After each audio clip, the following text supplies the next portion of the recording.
हम अक्सर मौत को शरीर के काम करना बंद करने जैसा समझते हैं।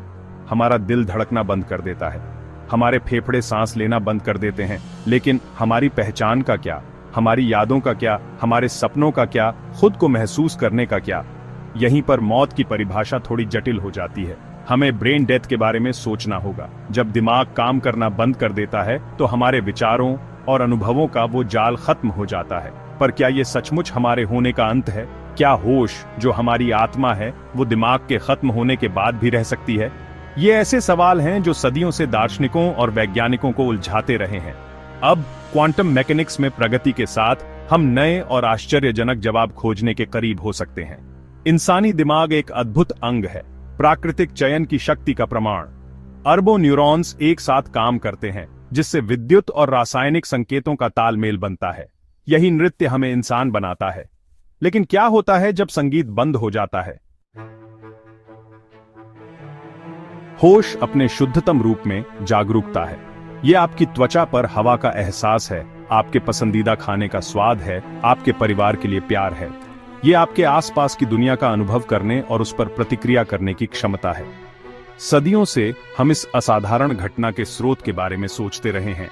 कुछ का मानना है कि चेतना पूरी तरह से मस्तिष्क का एक उत्पाद है, जटिल रासायनिक प्रतिक्रियाओं का एक उपोत्पाद। दूसरे इसे कुछ और गहराई से देखते हैं, ब्रह्मांड का एक मूलभूत पहलू। क्या होश दिमाग से स्वतंत्र रूप से मौजूद हो सकता है, शायद हमारी वर्तमान समझ से परे किसी दायरे में? एक दिलचस्प सुराग चिकित्सा की दुनिया से आता है। ऐसे कई मामले दर्ज हैं जहां लोग ब्रेन डेड होने पर भी होश का अनुभव करते हैं। ये घटनाएं चेतना की हमारी पारंपरिक समझ को चुनौती देती हैं और मन और मस्तिष्क के बीच संभावित अलगाव का सुझाव देती हैं। क्या होश ऊर्जा या सूचना का एक रूप हो सकता है जो अपने भौतिक रूप से स्वतंत्र रूप से विद्यमान हो सकता है? इन सवालों का पता लगाने के लिए हम क्वांटम यांत्रिकी की अजीब और समझ से परे दुनिया की ओर रुख करते हैं। भौतिकी की यह शाखा परमाणु और उपपरमाणु स्तरों पर पदार्थ के व्यवहार से संबंधित है। यहाँ शास्त्रीय भौतिकी के नियम टूट जाते हैं और उनकी जगह एक ऐसी वास्तविकता ले लेती है जो विचित्र और सुंदर दोनों है। क्वांटम यांत्रिकी के केंद्रीय सिद्धांतों में से एक तरंग कण द्वैत है। यह सिद्धांत कहता है कि इलेक्ट्रॉन जैसे कण तरंगों और कणों दोनों के गुणों को प्रदर्शित कर सकते हैं। यह द्वैत हमारे रोजमर्रा के अनुभव को चुनौती देता है, जहां वस्तुएं या तो एक होती हैं या दूसरी।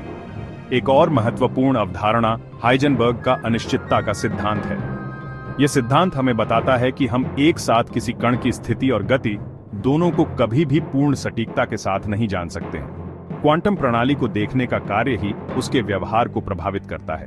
प्रेक्षक प्रभाव के रूप में जानी जाने वाली इस अवधारणा का चेतना की हमारी समझ पर गहरा प्रभाव पड़ता है। एक ऐसे भविष्य की कल्पना करें जहां तकनीक हमें अपनी चेतना को एक डिजिटल प्लेटफॉर्म पर स्थानांतरित करने की अनुमति देती है, जो हमें हमारे जैविक शरीर की सीमाओं से मुक्त करती है। ये डिजिटल अमरता का आकर्षक वादा है।